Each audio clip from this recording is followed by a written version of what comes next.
Now, I am very pleased to have presented to us a status report from the Task Force for Racial and Ethnic Equality. Let me remind you and those in the audience how we got here. As you recall, during the summer of 2020, the streets were alive with energy, protests, demonstrations, all in the cause of protesting injustice. And in light of those protests and demonstrations, I wanted to do something that I thought would be necessary for our city, which was to go beyond any one-off conversation, town hall meeting, and really see if we could put together a group of citizens to do the heavy lifting. Heavy lifting in terms of understanding our city's history, heavy lifting in terms of doing research and understanding and identifying best practices from other communities, and then to come up over time to come up with a series of policy recommendations which we as the legislative body will consider. And I am very pleased with what I've heard thus far in terms of the work of this group, and I'm proud that it has been co-chaired by Michelle Diffenderfer, who is a pillar in our community, as is Patrick Franklin, and the two of them have been heading this effort and doing a yeoman's job. And I want to publicly thank both of you again for assuming this task. So I'm very excited about hearing what you have today. And this is preliminary. This is not the final work, but I thought it would be good for you commissioners to hear what the task force has been doing thus far. And so I'll turn it over to Michelle and Patrick. Hi. That's Tiffany. Sorry. Good evening, everyone. I'm Tiffany David, Director of the Mayor's Neighborhoods First Initiative. I am the staff liaison to the West Palm Beach Mayor's Task Force on Racial and Ethnic Equality. On behalf of the office, I'd just like to thank you for the opportunity to present the work that the community and the task force has done thus far. And at this time, I'd like to turn it over to the co-chairs, Mrs. Michelle Diffenderfer, who is the president and shareholder of Lewis, Longman, and Walker, and Mr. Patrick Franklin, who is the president and CEO of the Urban League of Palm Beach County.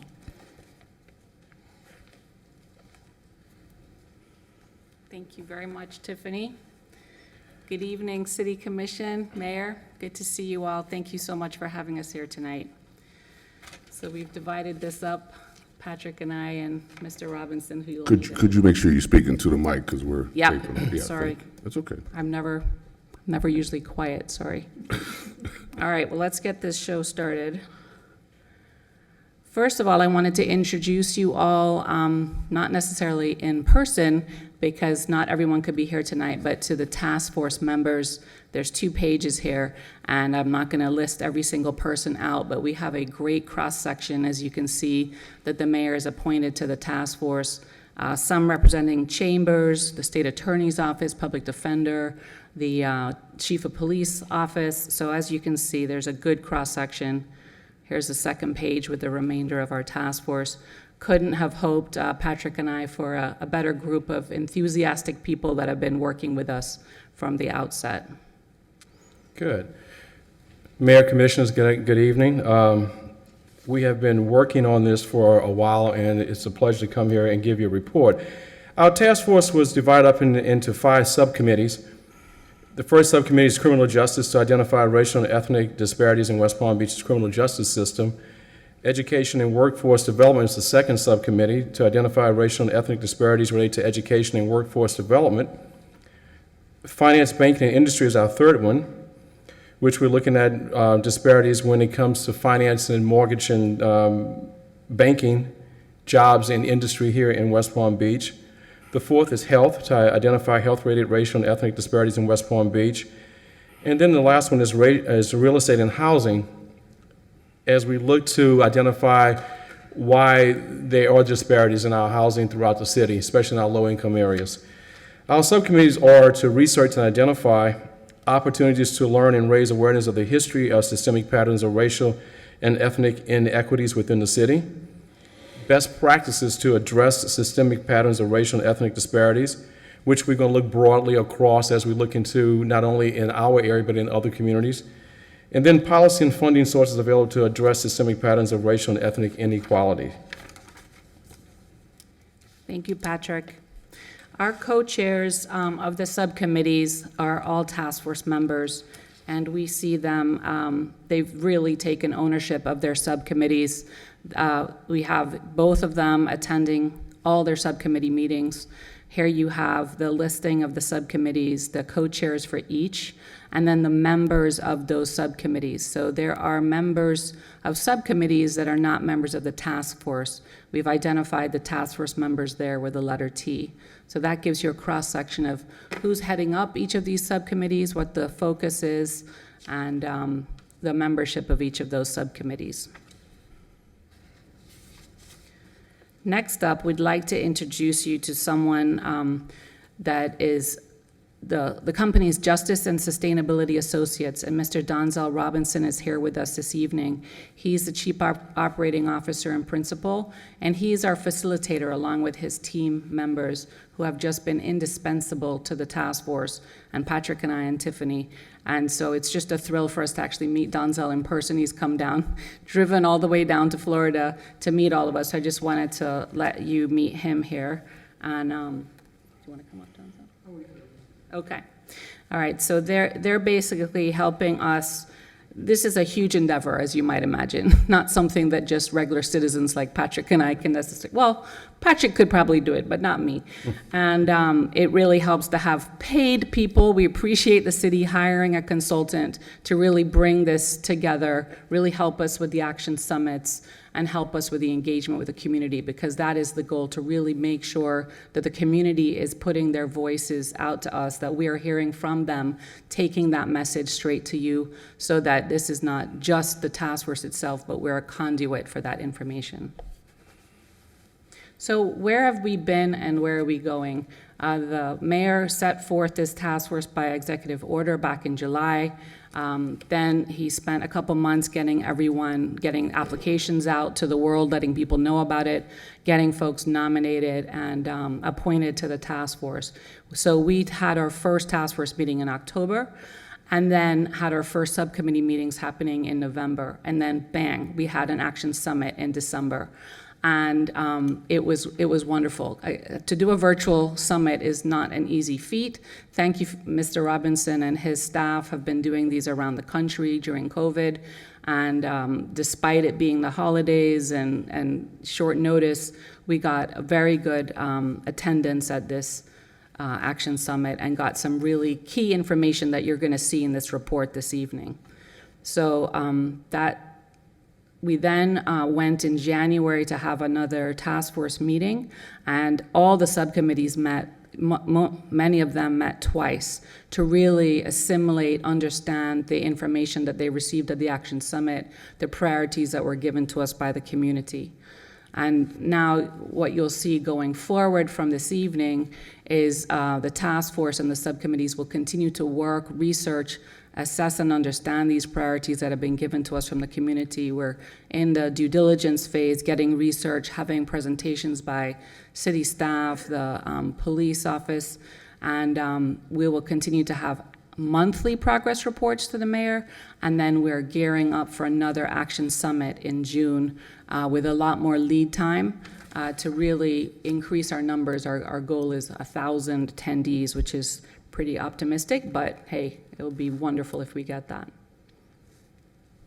going to hand this over to Patrick now to go through the subcommittee priority areas. All right, our subcommittee priority areas from the December Action Summit, and Michelle didn't mention, but we had 300 participants at that summit, and it wasn't a 1 hour, 2 hours. We were there for most of the day on Saturday, and we kept most of the participants engaged throughout the whole time that we were having the summit. Criminal justice, we want to build a diverse team of police officers and creating opportunities for the community to participate in a police review or advisory board. Again, these are just high-level bullets of what the subcommittee is really working on. They have much more work that has to be done to bring this to implementation and formulation right now. And Patrick, if I may, these are priorities that were articulated and developed by the community participants. By the community correct? participants, Okay. absolutely. We got a series of priorities from each subcommittee to work on, and then they prioritized it and boiled it down to a couple of points. Because if you can imagine, in some areas the list was very long. And assessing racial equity training and tools for increased cultural sensitivity of West Palm Beach police officers. Education and workforce. Improving offerings of career development, workforce training, and education opportunities for youth and adults. Elevating quality of resources for under-resourced schools by attracting and retaining qualified teachers and improving school supports. Finance, banking, and industry. Improving relationships between small business, banking, and financial institutions while reducing existing barriers that impede business owners within marginalized communities. How do we work with our small businesses? How do we develop that better and that connection between the lending institutions and these small businesses? Supporting residents' economic advancement by addressing gaps and opportunity to access capital and build wealth. It's a very important one to sustain small business in our community. Health, improving access to and educating residents about health care services and well-being resources. Addressing unequal distribution of information and building trust between marginalized communities and health institutions. And then finally, real estate and housing. Expanding options for decent and affordable housing for home buyers and renters within the city of West Palm Beach. Again, all these priorities are within the city of West Palm Beach. Mitigating financial barriers and increasing programs and funding for prospective home buyers. How do we turn more renters into home buyers within the city limits? That's the goal here. Michelle? So, success is not only measurable outcomes, but outcomes that the community can connect to, a little bit like what we were talking about earlier. Where do they see their influence coming in? Where did they see it in the beginning? Where does it show up at the end of this process and the recommendations that come to the City Commission that you may be taking action on? And so what's really important to us is and the task force members, this is hugely important to the task force as a whole, it's a constant refrain in our meetings, is to make sure that there are opportunities for the public to engage with us, to interact with the task force, primarily through the subcommittees. That's the thought, is subcommittee meetings are currently being held by Zoom, and there's the opportunity to allow public to participate and comment in those meetings.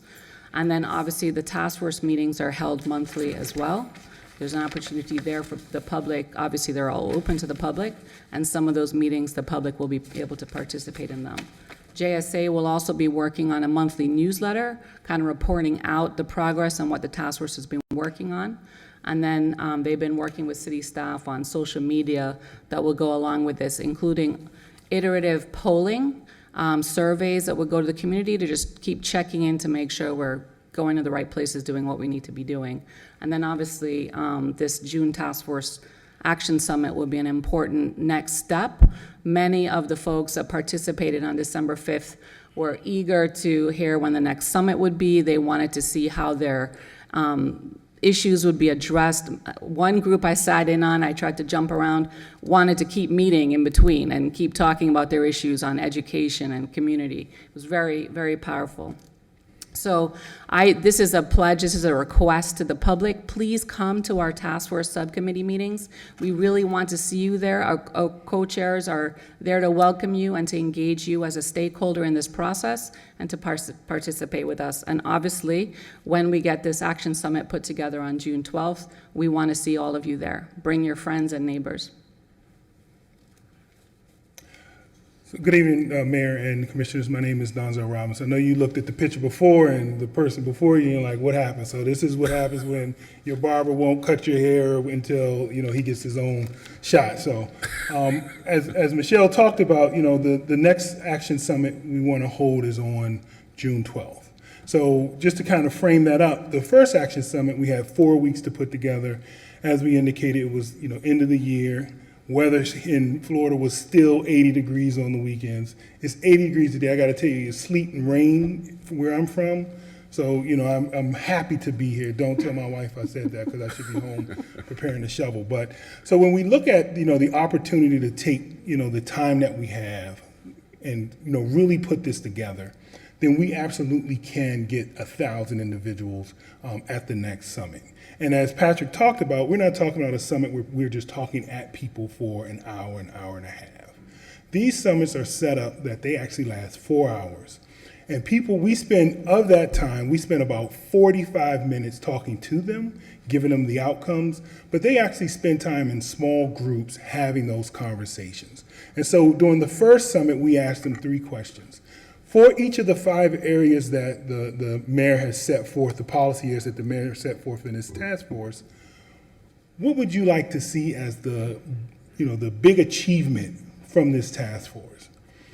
What actions would measure success for those big achievements?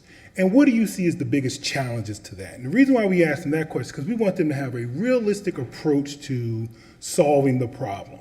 And as Michelle talked about, we want them to be able to see their interaction or their input in each element of the discussions that happen at the subcommittee level. So one of the things we want to do is, when you arrive at having done this for a year, you want to return to the community and say, what have we done well and what can we do better in other areas? So that's what we're going to try to set up in our next Action Summit. Next slide for me, Michelle, please. Thanks. So what we also expect to happen is not only do we want more people to show up, and to the credit of the task force members, when we talked about having 300 people in the room or virtually, the thing that they talked about was who was missing. And so one of the things that we want to make sure is when we talk about having 1,000 people or 1,000 stakeholders of the city of West Palm Beach, it's not just any 1,000.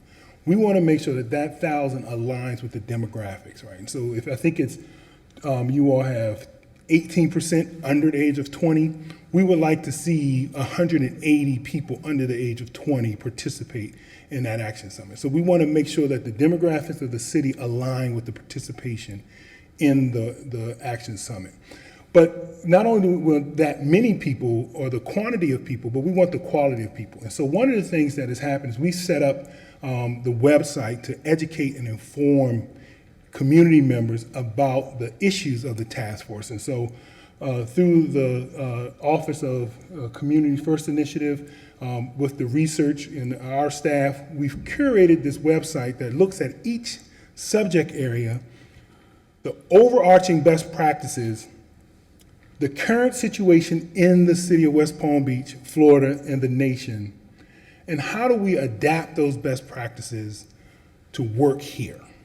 So you have individuals who've now had the opportunity to say what they want to see happen to represent progress in these 5 areas, and they also get to learn and be informed about best practices and what's happening in those same areas throughout the country. And that is the individual that we look forward to showing up in June at the next Action Summit. Next slide for me, please. So, and I don't want you to think that this is just us. So one of the things that you have to understand is people are showing up. So in the last 30 days, the West Palm Beach Equity Task Force page had over 1,300 people seeing it. So that means that's about 2 views an hour. Then you have what are called sessions, and in the analytics, sessions are when people go and see multiple pages. So they're not just going because someone threw a link in and they happen to click on it. They're going in, they're looking for information, and they're looking for updated information.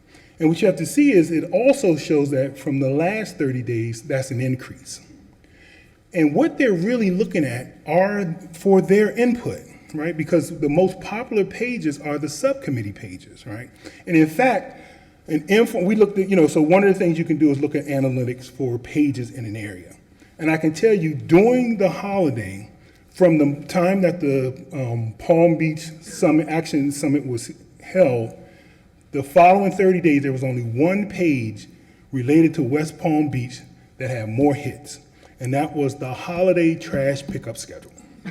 So that was the only one that could knock us out, because people want to know when you're going to come get their trash. But it is a site that is very popular. It is a site that people want more information. And what it really speaks to is the fact that people want to know, what are you going to do with the information that I gave you about what's important to me? So we look forward to being able to put on this next summit. We are appreciative of the team that you all have put together. And more importantly, we're really appreciative of the informed community that represents West Palm Beach. Thank you. So we just want to draw your attention to the website, the public listening in tonight. It's an amazing resource. I cannot say enough. Dr. Mebus on Mr. Robinson's team has been building the history of West Palm Beach, all of the issues that are being addressed by the subcommittees, and every day more stuff is being added, and it's wonderful. And if you have resources that you would like to add to this, please let us know. And we will definitely, we're trying to make a library here, an online library of all of this information, so people can really learn about their city, the history of this city, and then what we're going to do about that. And you already met Miss David. Tiffany David is our contact here. There's her email and phone number, so that you can get her any and all information or ask her about being involved in subcommittee meetings or otherwise. Questions? Very good. Well, thank you for a very informative presentation, but I will open it up to my colleagues on the dais to see if they have any questions. Commissioner Lambert. Thank you all so much, and for all the work that you're doing. The summit over the holidays was very well attended and well produced, so thank you so much for doing that. And I appreciate all of the statistics and information regarding the website and the visits and the demographics, and your comment that we want the demographics of those who participate in the future summit to also represent the demographics of our city. I was just curious if you could tell us a little bit more about how we'll go about making sure that we get them to attend and participate. Well, we're going to use all aspects of social media like you had on the previous slide and get the information out. And like Donzell said earlier, we only have 4 weeks to get that together. We have a much longer time spread to get this together, put the information out. We're really calling out everyone that's listening to this meeting today and that can go into the social media to come out and get involved. Join the subcommittee, come out and listen and participate. And I think as we go further in our subcommittee meetings and spread this information out, we will attract more people, especially when we put out the information that the next summit will be in June. And we would like to make sure our tent is much bigger and wider for everyone to participate. That's our goal. But we're going to use every aspect of social media, the word of mouth of the subcommittee members, and just do whatever we can to push information out, with your help also. Yes. Follow-up, Commissioner updates would be another useful resource for us, if you would include those requests and invitations in your updates. I know the mayor does, and many of you have email updates that go to your districts. That would be great. Mm-hmm. Definitely, and my follow-up question actually relates to that. So are the subcommittees still accepting members, or would they just attend as public, watching and participating in the public comment section of those meetings? So the subcommittees are limited to 7 members per subcommittee. I think they all have their 7 members. But what we're asking the public to do, because they are all stakeholders in this process for the city, is to show up. And what we're trying to do in the subcommittee format is allow more, as opposed to just a strict public comment period, there might be some back and forth for them to participate on a regular basis, but they would not be considered subcommittee members. They would not be subject to sunshine. You know, all of those things kick in when you're on the subcommittee or on the task force officially. That's quite cumbersome if you're a member of the public that just wants to give your voice. But we are trying to make sure the subcommittee, that layer, is the place where our stakeholders, the public, can engage with us. Great, thank you. Madam President. Thank you, Mayor, and thank you to co-chairs for taking on this task, and Mayor for your leadership in putting this group together. We've put a big task in front of you, and I know any task force would have a hard time putting their arms around completely. We've had a number of people in the community that have been doing this work for a long time, and a lot of elders that hold a lot of history, many who are probably not so tech savvy, and have been doing, work and have memorabilia, et cetera. And I know, Mr. Franklin, you've shown me some in your office when I've been there. Do we have an effort by the task force to try to identify those individuals and engage them in this process? Because I think they hold nearly 100 years of history living and breathing in front of us that could be captured by this group. We, prior to the summit, and we played it at the summit, we went in what we call the elders. And we videotaped, I think it was 3 of them, and we had to tell their story. And they range from 65 to 95. And that's documented in the library that we're setting up on the website. You can go and view that. Our goal is to capture more of those interviews with our elders, per se, and tell us about your experience in the city. Tell us about the experience you may have had when you were younger. Tell us how the city operated back in the day, okay? So we can understand the baseline of where it was and where we need to go to as far as change. So we started that. We need to add on more people to that library of interviews. And thank you for that, and I'm very appreciative that we're electronically logging a lot of these things, and if there's some consideration and brainstorming that the group could do, I know, again, there's a lot of artifacts, looking at how we can, as a city, start to preserve some of that before, we lose it. We're losing them quickly. Thank you. Any other, yes, Commissioner Fox. Thank you. Thank you all for all the work you're doing. I attended the summit as well, and I just, as you were saying, I was there for 4 hours, and I couldn't believe how engaged people were when we broke out to our separate groups. People just had so much to talk about. They had so many ideas, and I was blown away. I think you did an excellent job, so thank you. And I also think, Mr. Robinson, you might have been responsible for the DJ skills that we were all complimenting that day. My question is more to, once we are kind of at the end of the process of going through and finding the ideas, I was wondering, will the consultants stay on to help implement some of these ideas? I know you've said you were working with other cities, and you might know how they went about the next steps. I was just curious what that process looks like, or maybe we're not there yet. Well, let me address that. We're not there yet. The consultant, who, by the way, was selected through a competitive process, and this firm is nationally renowned for their expertise in this space. But their scope of work was limited to just a task force. Now, as we move from this stage to implementation, perhaps we can have further conversations. But keep in mind the next step after the task force completes its work, they will present to us a report with some specific policy recommendations. So the challenge of implementation of those that we adopt, I mean, the final adoption of those will be this body's scope of work. But to the extent that we do adopt those, and we will also certainly have a conversation about implementation strategies. So that'll be up to us. Follow up? Yeah. Any other questions from the? I know I saw some task force members. If you are serving on the task force, could you please stand so we can acknowledge you Thank and you, Mayor. your efforts? We Yes, should thank have you, done that. thank you.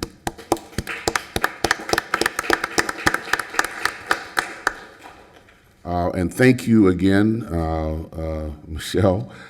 Patrick, I'm glad you're still speaking to me now that you've undertaken this task. It's all good. Donzell, thank you as well. Look forward to hearing more. But it is incredible how much you all have accomplished in such a short period of time. So thank you so much for everything. Thank you.